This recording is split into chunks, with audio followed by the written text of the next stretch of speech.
भगवान राम का दरबार लगा हुआ था। हनुमान भगवान की सेवा कर रहे थे, चरण दबा रहे थे। भगवान बड़े प्रेम से, वात्सल्य से हनुमान को देख रहे थे। परंतु जब हनुमान भगवान की ओर देखता तो भगवान अपना ध्यान हटा देते। फिर जैसे हनुमान चरण दबाता, भगवान बड़े प्यार से, वात्सल्य से देखते। पर जैसे ही हनुमान भगवान को देखता तो भगवान अपना ध्यान हटा देते। ऐसा बहुत बार हुआ। सीता माता सोच रही थी ऐसा क्यों हो रहा है। जब रात को भगवान अपने शयन कक्ष में पहुंचे तो सीता माता भगवान से पूछने लगी कि आज राज दरबार में आप हनुमान को बड़े प्रेम से, वात्सल्य से देख रहे थे, परंतु जब हनुमान आपको देख रहा था आप उसकी ओर से ध्यान हटा दे रहे थे, ऐसा क्यों। भगवान राम कहने लगे सीता माता को कि हनुमान का मुझ पर कर्ज है, और जिस व्यक्ति का कर्ज होता है तो क्या हम उससे आंख मिला सकते हैं। सीता माता कहने लगी भगवान आपके पास सब कुछ है, जो चाहिए हनुमान को आप दे दीजिए।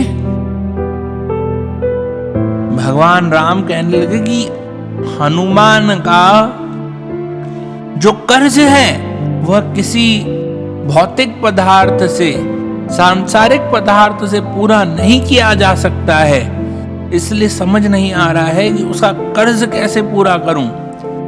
पर सीता माता कहने लगे भगवान आखिर ऐसा कब तक चलेगा, आप कब तक उससे नजरें नहीं मिलाएंगे। अगले दिन राज दरबार में हनुमान आया। भगवान कहते हैं कि हनुमान सुग्रीव मेरी शरण में आया तो मैंने उसे किष्किंधा का पद दिया। विभीषण मेरी शरण में आया तो मैंने उसे लंका का पद दिया। और तुम्हारा मुझ पर इतना कर्ज है, मैंने तुम्हें अभी तक कुछ नहीं दिया है।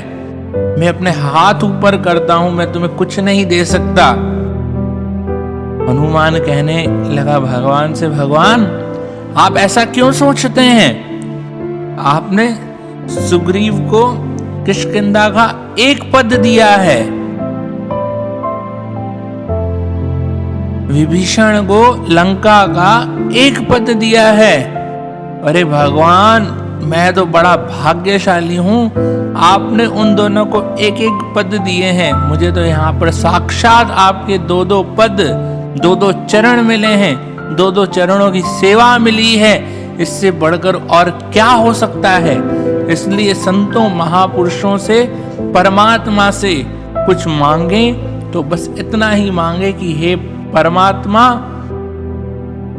हे भगवान हमें अपने चरणों में रखना, अपने चरणों की सेवा देना, तो हमारा बेड़ा पार होएगा।